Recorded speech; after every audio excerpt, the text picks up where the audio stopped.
We used to have a little breathing room. A vulnerability would be disclosed, researchers would dig into it, attackers would eventually catch up and start exploiting it. We don't really get that anymore. This week, we'll look at a Cisco flaw that went from proof of concept to active exploitation in under a day, a campaign harvesting more than 110 million credentials from internet-facing firewalls.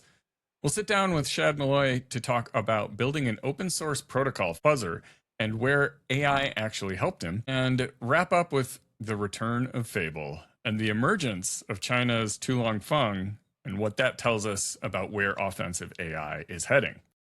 This is Initial Access. I'm Sean McMillan, Community Manager here at Bishop Fox, and joining me this week are John Untz, Senior Security Engineer and Exploit Developer, and Sergio Villegas, Senior Managing Analyst 2.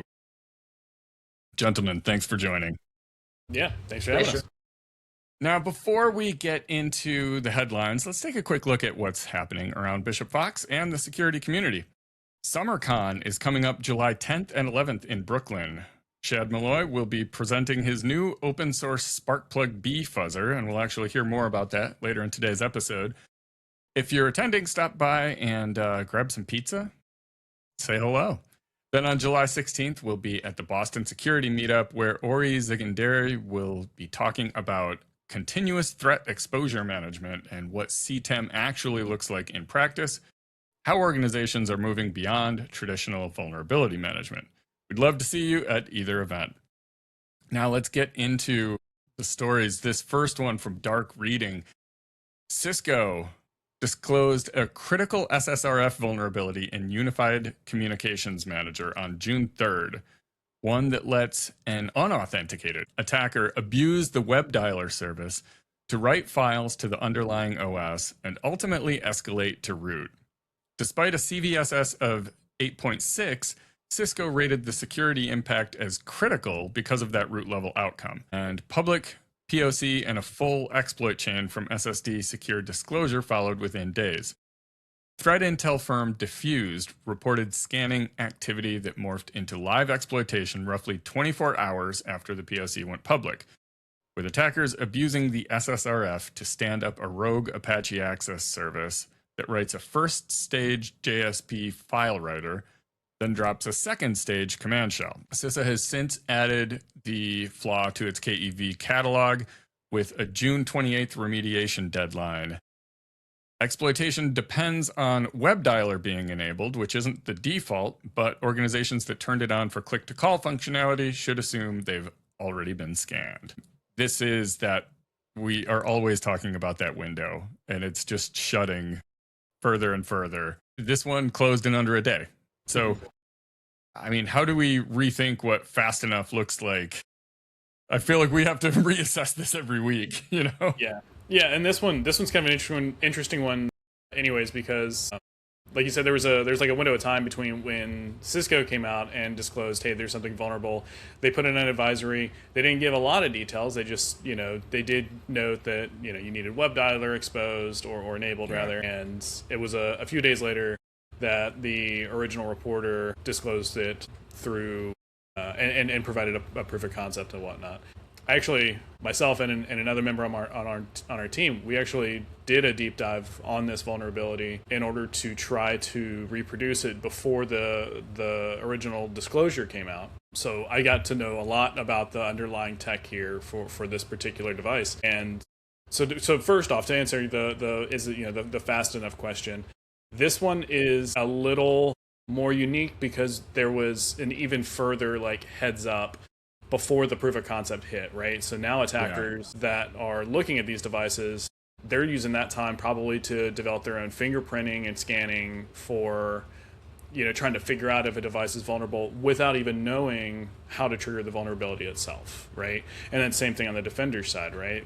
You get defenders that are going around at least doing the fingerprinting, but without that proof of concept out there. I think that's actually a really good, from a vendor's security standpoint, I think that's actually a really cool model that others should probably look to adopt, is put out that initial disclosure first of, hey, there's a either a patch coming or a patch is available, and before the actual proper tech write-up is going to go public.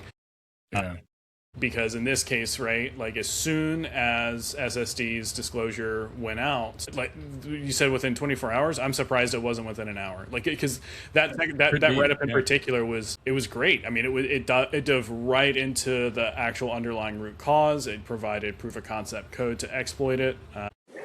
It's not a surprise to me that right as soon as they dropped it, that we were seeing it added to Kev and properly or exploited in the wild.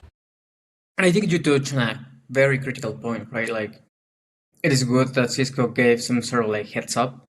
And I think that one of the reasons why is because, yes, you have to assume that web dialer, in this particular case, that feature is enabled, right?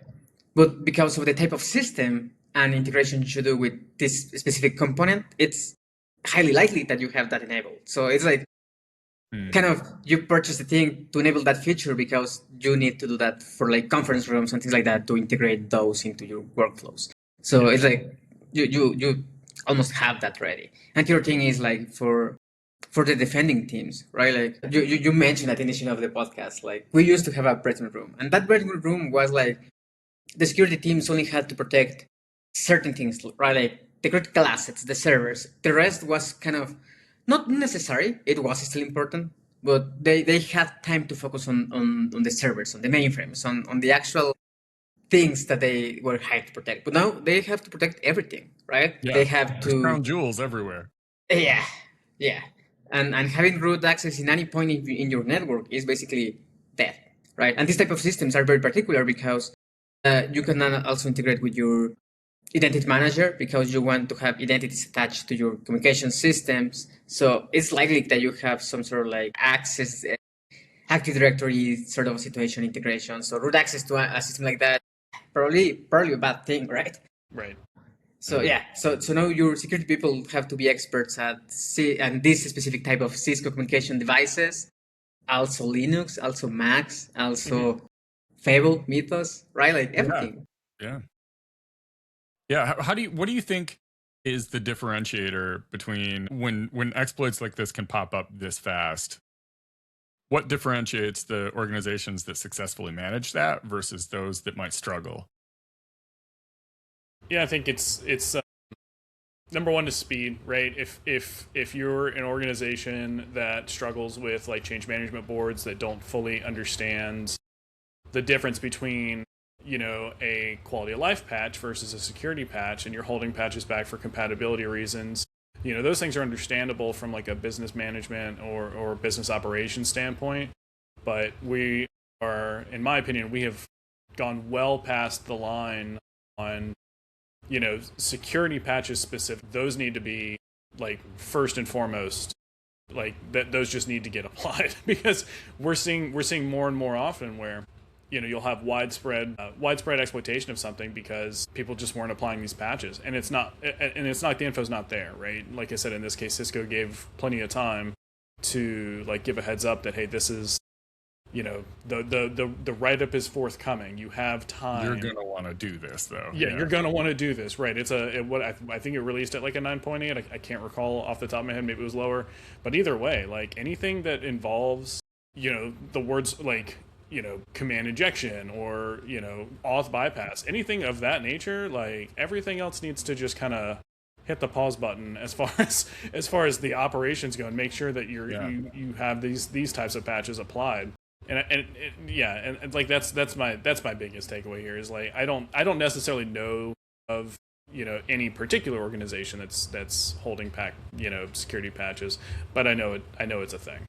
Sure. And the other thing is for the security teams to have the empowerment to because POCs are normally kind of tricky, right? Because they are POCs, they can just kill your system. You don't want that, right? But I think that's where the security teams is trouble, right? Like, hey, I really need to try this POC to see if we are vulnerable, but I can kill the system, right? But who do you want to kill the system? The threat actor, the national state, the state-sponsored threat actor that wants all of your accesses, Right. or your internal pen tester, right? That it's a risk, but at least it's kind of a quote unquote control risk. So I think leverage and empowerment security teams have to do that kind of stuff more actively, and also skill sets, right? It's difficult for them, right? It's difficult for them to actually try and do that because, granted, they will not patch it day one. So, hey, am I vulnerable to this thing? I don't know. At least knowing that you're vulnerable or not, it's I think it's good to have that initial insight, like, hey, yes, I'm vulnerable. Maybe I need to patch it tonight, right? Right. But without them being able to tell until their pen test that comes in 3 months, right? Yeah. They will not know. So that's a problem. 3 months of high anxiety right there.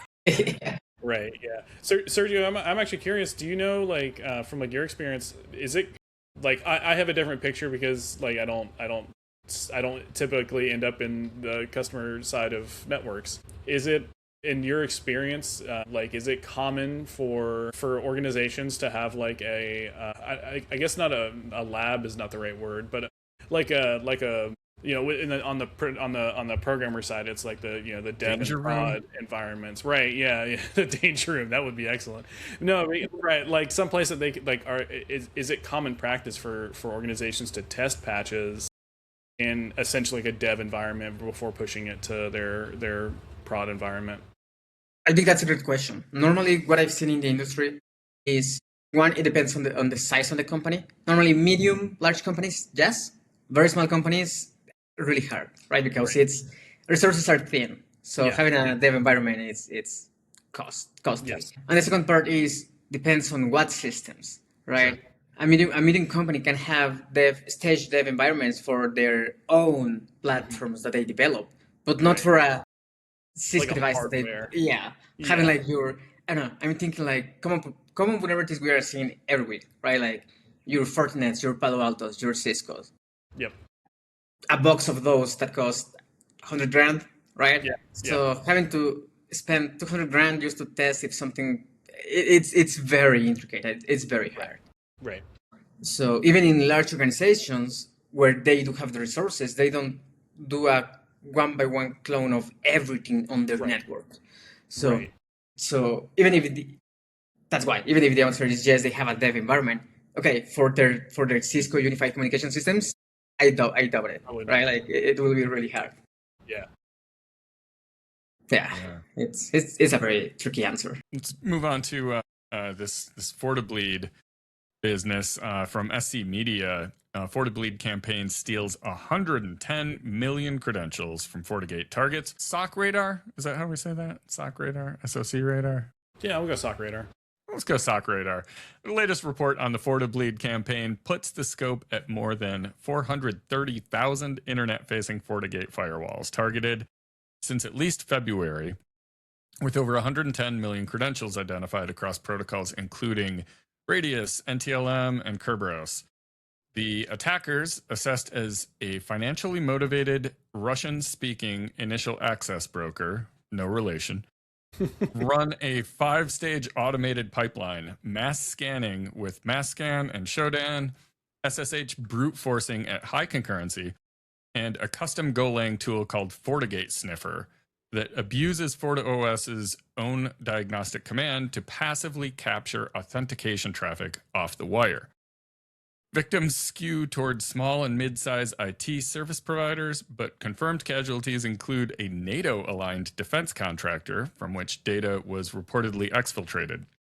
Notably, researchers say parts of the attacker's workflow may have been assisted by an open-source AI-powered autonomous pen testing agent. Fortinet has urged customers to terminate sessions, rotate credentials, enforce MFA, and pull management interfaces off the public internet. This isn't like credential theft is a tale as old as time, right? But attacks like this continue to succeed at massive scales. What's up with that? I guess is the question. Why? Why? Yeah. Gosh. So I have like so many like things to point at just in the last sentence you stated just like kills me. Pull Right. management interfaces off the public internet. That alone, that's going to solve a lot of this problem, right? Mhm. I don't know.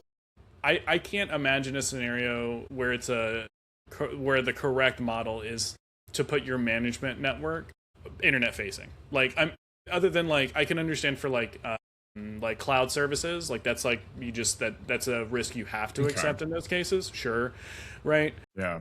Beyond that, like if it's all on-prem stuff, why would you ever expose your management network? That's the whole point of it, is for it to be like your closely internal guarded, protected environment, because only a few people should really be on there anyways. A few people and devices. So number one, like that's the right off the bat, don't ever have management. If for anything that you can take off, please remove management interfaces from the internet facing side of your network. The other thing here is the credential rotation thing. So and this isn't like the only article I've read on this. This particular campaign has obviously been widely reported.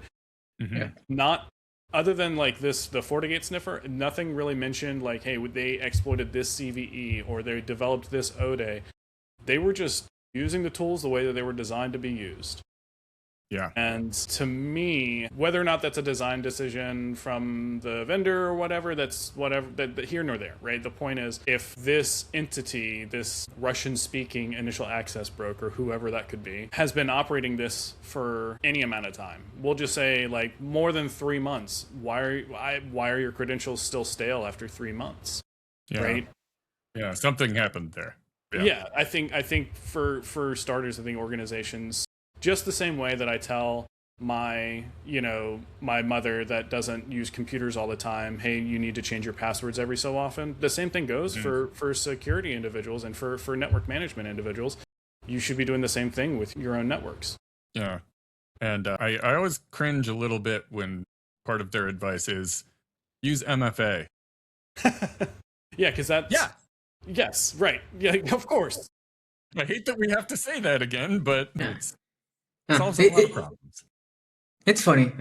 We in Bishop Fox we have the Cosmos service, right? It's a managed attack surface managed service, and that's kind of not necessarily a question, but something we see often, right? We see port 22 exposed. Mm-hmm.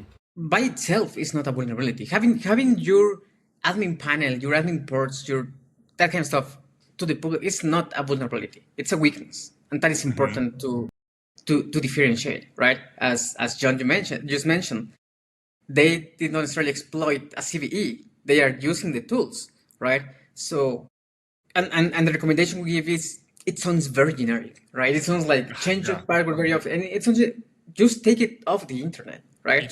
I was thinking even for cloud, you can set a VPC to your internal network and just not have it exposed, even if it exists only on the cloud, right? Like there is many things that could be solved if we have more awareness, right? And I say we because sometimes I do random stuff, right?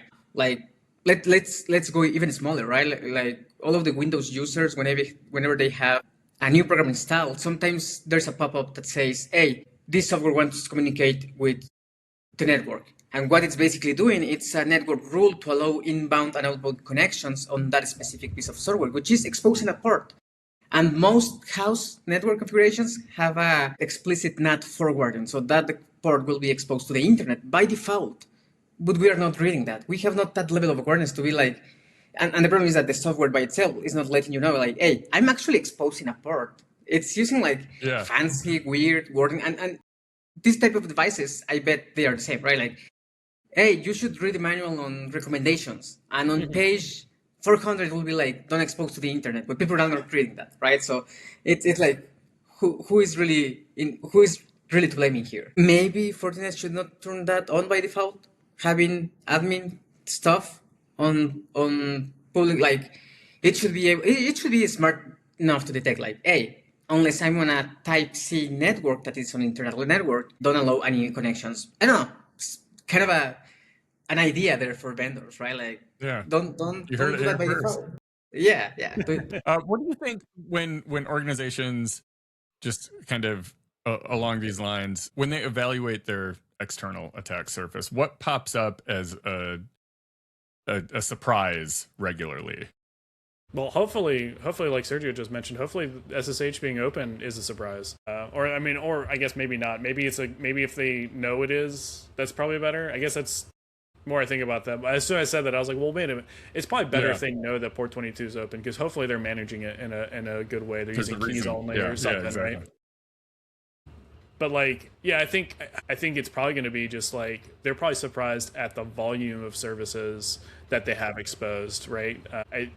Like me, like I'm obviously I don't run a large business, but I'm nerdy enough that I've had other like security friends of mine.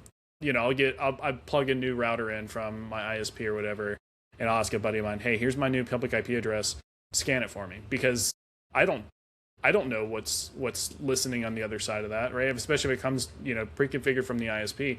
It's whatever. There's only so much that I can configure on some of those types of devices. So I'm sure it's, and for the customers, for some of these organizations, it's probably the same case where they may now they have better control over what's going to be on their external boundary. But as new services get brought online, it's understandably difficult to keep track sometimes. What you know, when you open a port for testing and it's open for a week and you've done your evaluation and now it's time to wrap up, you know, it's understandable to like, oops, I forgot to close this port and there's nothing listening on the other side of it, but now we brought on a new service and it uses that port. Like stuff like that I can understand happening. Yeah. Sergio, I'm definitely curious of your thoughts. Like I said, you definitely see more of the external side than I do.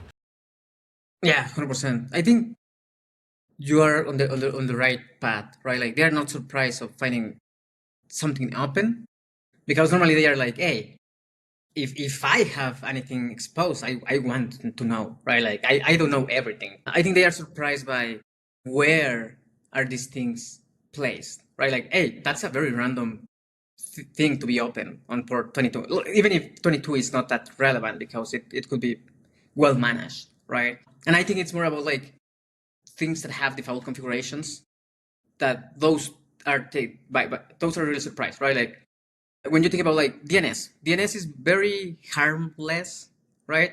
Mm-hmm. But when you tell them like, hey, yeah, with this specific DNS resolver, we can do some transfer and I can map your entire DNS because of that, right? It's like, okay, I didn't know that. I think it goes back to the basics, if you will, of understanding like network connections, network protocols, right? Like how a port 443 in reality it's three different protocols in one, even though it's just one port. You have your HTTP, HTTPS, and your TLS. Those are three different protocols of communication to one single port, right? Like from an external perspective, all of that matters a lot, right? Plus any exposed vulnerability, right? But it's more, I think it's more about the default configuration. Like in this case, right? That's why I was referring to like, why is this by default in a vendor device? I think it's about that, right? Like how much stuff do you leave by default? Like, hey, tomorrow you install an Apache web server, right? By default, Apache does crazy things, right? Like it's like, yeah, hack me basically. Bring it. So, yeah. Man. Well, we recently caught up with our pal Shad Malloy ahead of his SummerCon talk to talk about building the first open source Sparkplug B fuzzer, where AI genuinely helped him and where it still needed an experienced researcher behind the keyboard. Here's that conversation. Shad, you're actually presenting at SummerCon this year, am I right? I am. I have an employee who works for me. His name's David. He just happens to be out of the country, but we were on an industrial controls test together, and he said, "Hey, haven't you done industrial controls?" And you know, I gave him my kind of short background. You know, I was born at a very young age, and then I did industrial controls, and now I'm here. And he was like, "Hey, we have this, you know, Sparkplug protocol. Do you think you can throw a fuzzer together for it?" And like, as long as, you know, like you're willing to deal with my non-complex, not great code, I can slap something to, you know, for free together today. And so we put it together, and I went and looked up like actually how it's designed. And I pulled down the actual documents. I believe a couple weeks before that, on one of the AI podcasts we had mentioned, I had just gotten access to Claude Code, and I was like, I wonder what Claude thinks of my code. So, you know, I gave the specs and a couple documents, packet captures we had, and I was like, what do you think? And it was like, one, why do you make me do this? Like what are I gave that robot a little bit of PTSD with my code. How many tokens do you want to use? Yeah. It's like, it would be easier if we just started from zero. But yeah, so it basically was like, you covered, it was something like 20-25%. And I was like, well, we could do 100. And it basically said, oh, well, I can, as long as you don't stop me. Yeah. And yeah, so we basically redid it between David and I and the robot. We came up with some good ideas. Probably the best ones were like, I like pictures. So like, Sparkplug is like auto mapping. Like you basically send what's called a birth certificate and a death certificate. So who you are able to talk to. And I was like, I want to see that as a pretty picture. So, hey, robot, draw me a pretty picture. Yeah. So, because it's in industrial controls and it uses it in a lot of smart factories and like food production for like cold chains and stuff. It's an important protocol that people get right. I could reach down here. Then I went on eBay and bought some hardware. So, because we only had access for a week for the assessment, but I have like a little lab set up. I'll be taking it with me to New York, so people can beat up on it a little bit. It's fun. I enjoy industrial controls because that's where my roots are from. So yeah. So it is going to be kind of interactive. Oh, absolutely. Track me down. I believe you probably know better than me. I believe the day before they're doing like a meetup where I can talk to clients and stuff. Yeah. You can probably drop the name and stuff. I can't remember off the top of my head. I can arrange that. Yeah, absolutely. Like, come and talk to me. I will, like we say, I'm opinionated. If you're like, hey, set that thing up, I want to see your tool run before everyone else. Yeah, let's do it. Like, I'm really interested, especially if you're in that industrial control space. I worked in critical infrastructure protection, so I understand a lot of that. And it's also just really interesting. So there's a lot of like national security to industrial controls tie-ins, like, because if you are an adversary, you want to be up in other people's systems. So it's I think it's interesting. And especially like those little devices don't look like much, but when you see what they start spitting out on the network, it's pretty interesting, like what you could do. So awesome. All right, cool. I think that works. All right. I could probably drag out some of those devices. Where did I do it? Oh, they look like this. They're not very exciting. Oh, nice. Visuals. I've got, let's see, light sensors, a humidity sensor, and a temperature sensor. I think I've got like 6 total. So that should be interesting going through security. So yeah. They've got. I swear I can explain. Just pull up this post. Like, pull up the video. This is why. Let me just see. Where is a plugin? I can show you this whole thing. Right. Let me set my lab up. That's what they want to hear. Yeah. Let me just pop those batteries up. A fun story. So I used to work for the government, and my flight got delayed going into DC one time. I'm there to do a wireless test and just like a regular pen test. And I worked for a special agent, and he was like, if you ever get in trouble, like, here's the words that you say that keep you out of trouble. Mm-hmm. So I'm sitting in a parking lot and I have like antennas up on me, and I've got like 3 laptops going, and I just hear like the on the window, and they're like, man, those guys got guns. So they roll the window down and they're like, the hell. And I was like, okay, so I need you guys to call sector, which is like federal government. Like, it's basically telling them to call their dispatchers. Can you get hold of this guy and please don't shoot me? And they're like, oh, this guy knew the right word to say. And he's like, okay, we're going to let you go, but you got like a minute. Like, you got to get it. So, that's funny. Yeah. Jeez. So I'd make a bunch of dumb mistakes in my life. So that's what makes us smarter. Right. Like, I didn't later on, because I worked mostly at reservations, and I was like, okay, so when I get to this clinic, I'm going to like get like kind of break into the clinic part, because it was like kind of near after hours. And I walk in and it's half of the building is a clinic and half is tribal police, but they like share like a waiting room. And I was like, nah, we're not. Yeah. We're just going to do the bare minimum and not get shot. Our thanks to Shad for taking the time to join us. If you are headed to SummerCon, be sure to check out his talk, and we will include a link in the show notes. Now, I think we mentioned last week that for the first time, maybe ever, we made it all the way through an initial access episode without talking about AI. So we're doubling down this week with a bit of a double header with this next story. From Forbes, Buckle up, the bad guys now have a model as powerful as Mythos. As well as from PC World, Claude subscribers are furious over Fable's new restrictions. So, as we've talked about, the US government decided to force Anthropic to pull Fable and Mythos offline. This week, Fable is back, but with tighter usage limits, reduced availability, and some tasks falling back to older models. At just about the same time, Qihoo 360 unveiled Tulongfeng, a multi-agent vulnerability research system it describes as China's answer to Mythos, while another Chinese lab released an open-weight model that performs surprisingly well on vulnerability research benchmarks. Whether you are for the restrictions or not, doesn't really matter. It raises a big question here. If there's these kind of powerful offensive AI models and it's becoming available from more places under different rules in different jurisdictions, different governments, what does controlling any single model, say we have perfect control over Fable and Mythos, what does that even accomplish? Yeah, that's tough, right? This kind of harkens to the whole almost like the closed source versus open source kind of an argument in to me. Mm-hmm. There's pros and cons to both. I tend to lean heavily on the open source model, but that's, that works in a vacuum, right? If everybody can be trusted, then of course open source is going to be, just perfectly fine. These models are going to be just fine in the hands of good people, kind of thing, right? But as we see every day, every week, there's good people and bad people, and these are very powerful tools. Right? The AIs themselves are not, they are not arbiters of decisions. They are merely tools helping decision makers. Mm-hmm. And so I think, I think gating that off is in and of itself kind of a danger.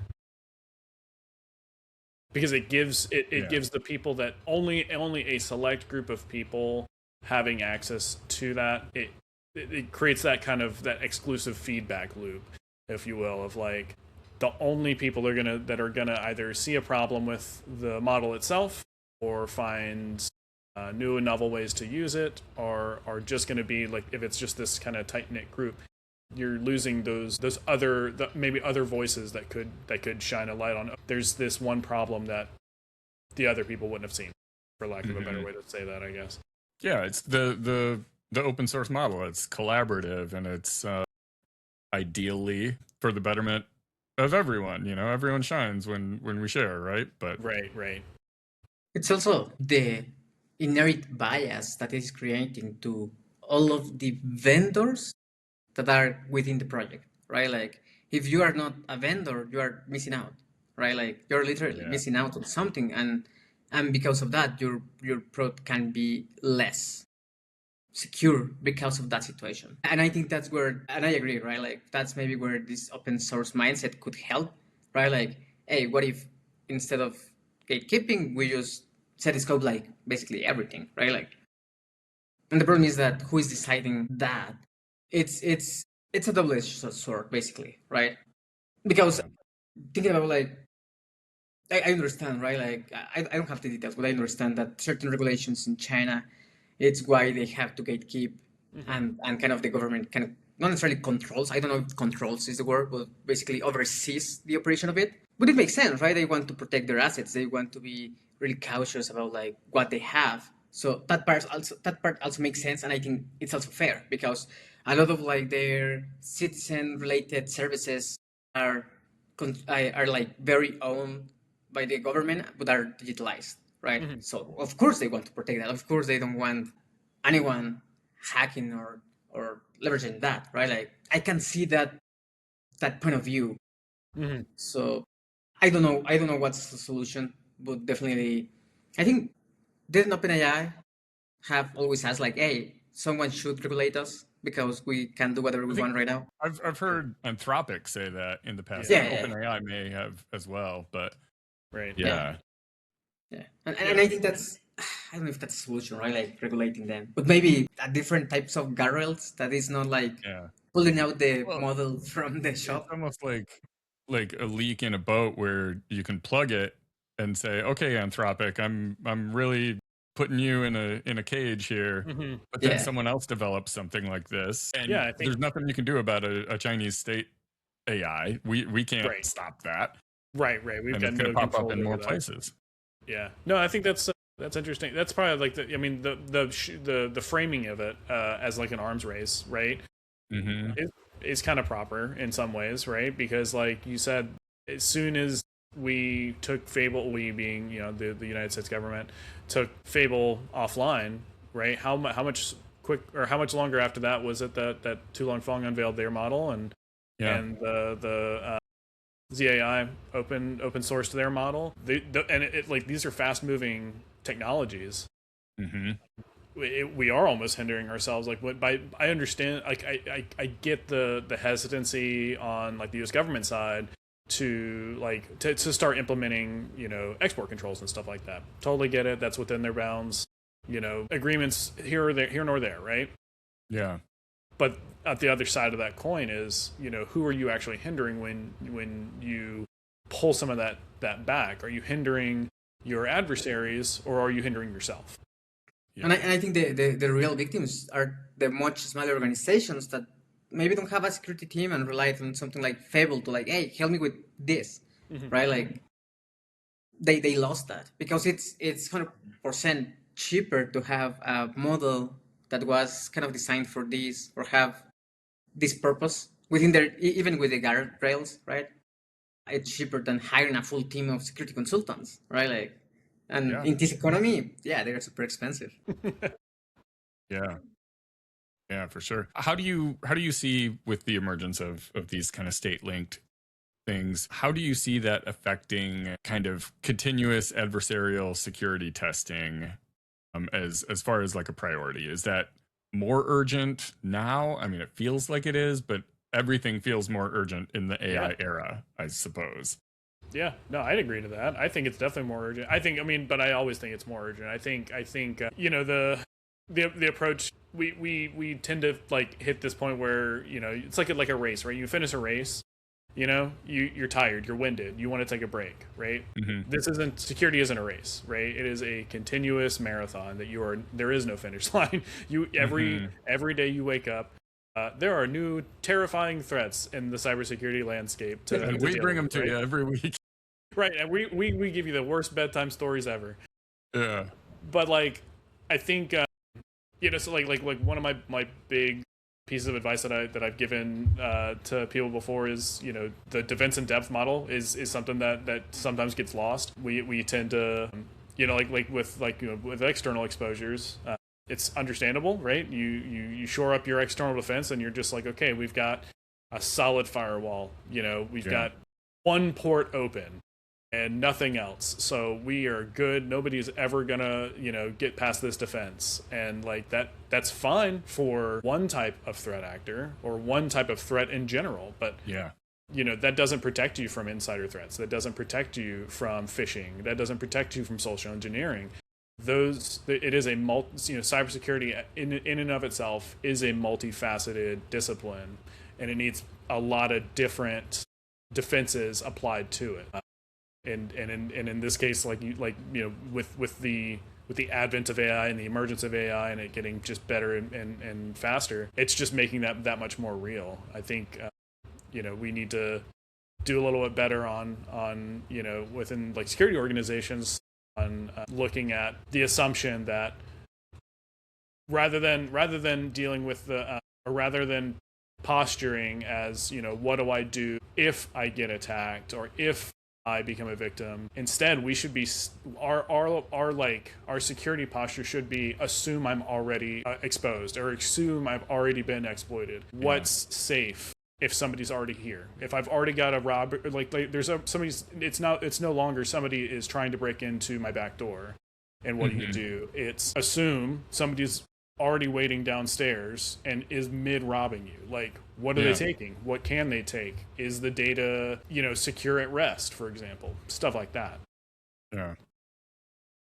Yeah, that makes sense. I'm also curious about this is sort of a tangent, but just your AI stacks as far as like your use with well, not Mythos, but with Fable, or kind of what are you do you find yourself still kind of preferring Claude, or are you kind of dipping into a few things for different tasks? Yeah, no, I use Claude pretty regularly. I've stuck with Opus personally. I haven't actually moved in when like Fable first got released to the public. I did try it out, but the guardrails were just too stringent. Sure. You know, so for as you know, however much more powerful it could have been, I was just hitting too many guardrails to use that better capability. And I haven't looked into. I'll be honest, even though it's been I think it's been a day, maybe longer since it's been put back, but yeah.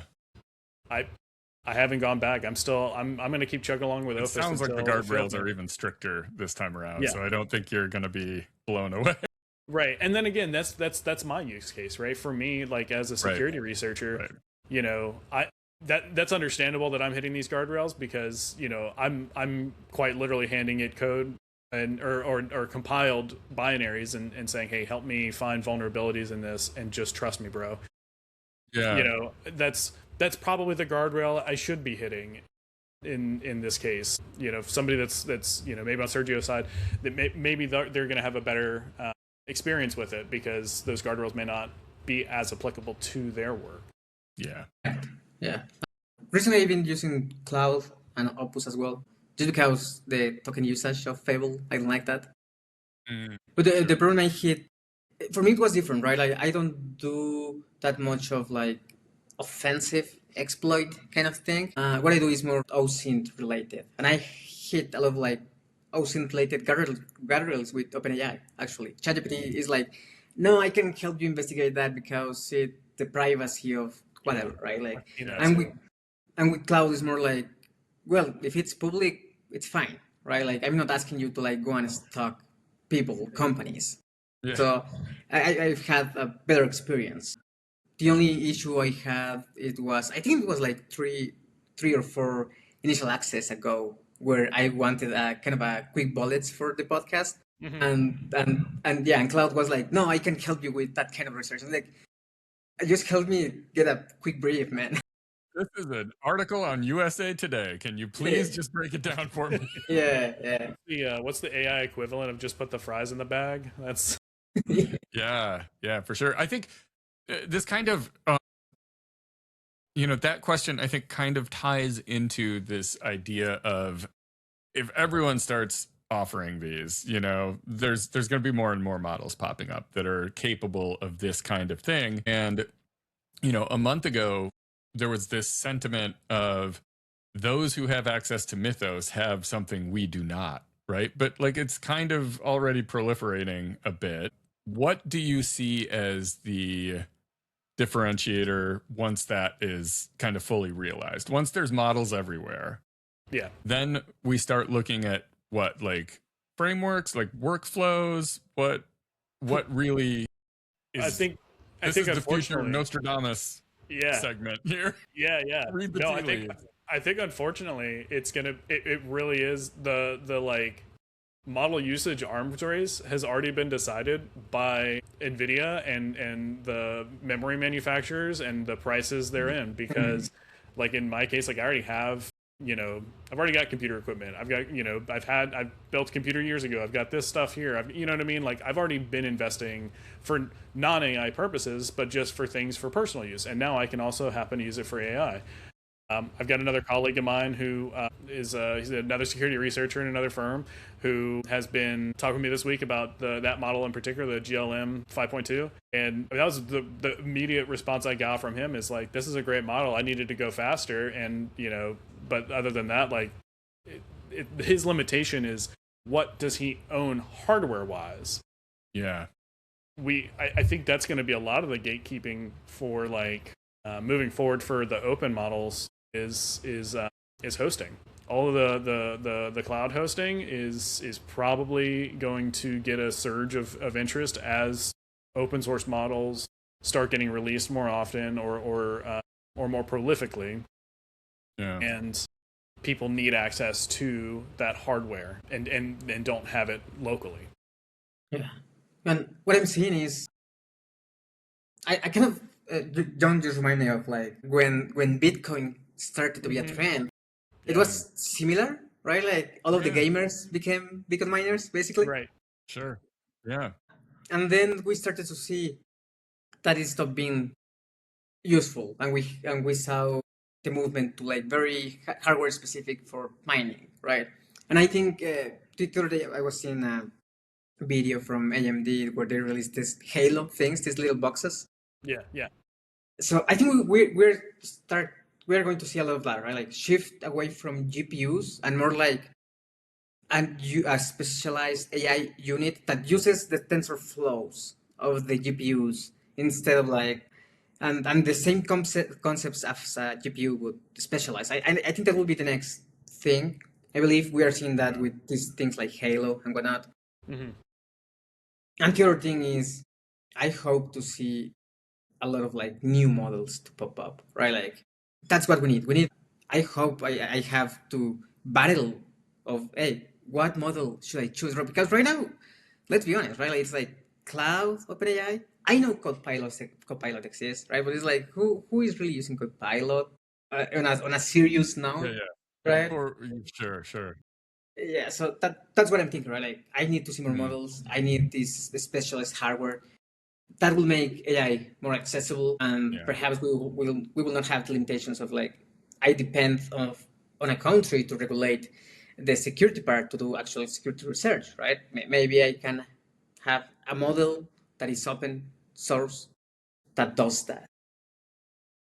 Yeah, and something else that I always like lose track of is like the different types of models, right? Like you mentioned, like different like LLMs, but like there's other types of AI models, and I'm curious what like I'm personally curious because I don't do enough with like self-hosting with some of these, like what are the bottlenecks for some of those, right? If they're the same or if they're different, then what are they, kind of thing, and what are their better use cases? Because I think LLMs we've kind of figured out like our best use cases for, but I think that's definitely going to be an interesting like frontier in AI development. Yeah. Well, I think that's a good spot to wrap up with a little future prediction. We'll revisit this in a month and see how wrong we were about everything. John, Sergio, thank you so much once again for joining, and a special thanks to Shad for stopping by earlier to walk us through the Sparkplug B fuzzer and his work behind that. If you enjoy the show, please share it with a friend or coworker, and if there's a story you'd like us to cover in the future, reach out, let us know. Thanks for listening. Stay safe. Catch you next week. See you guys.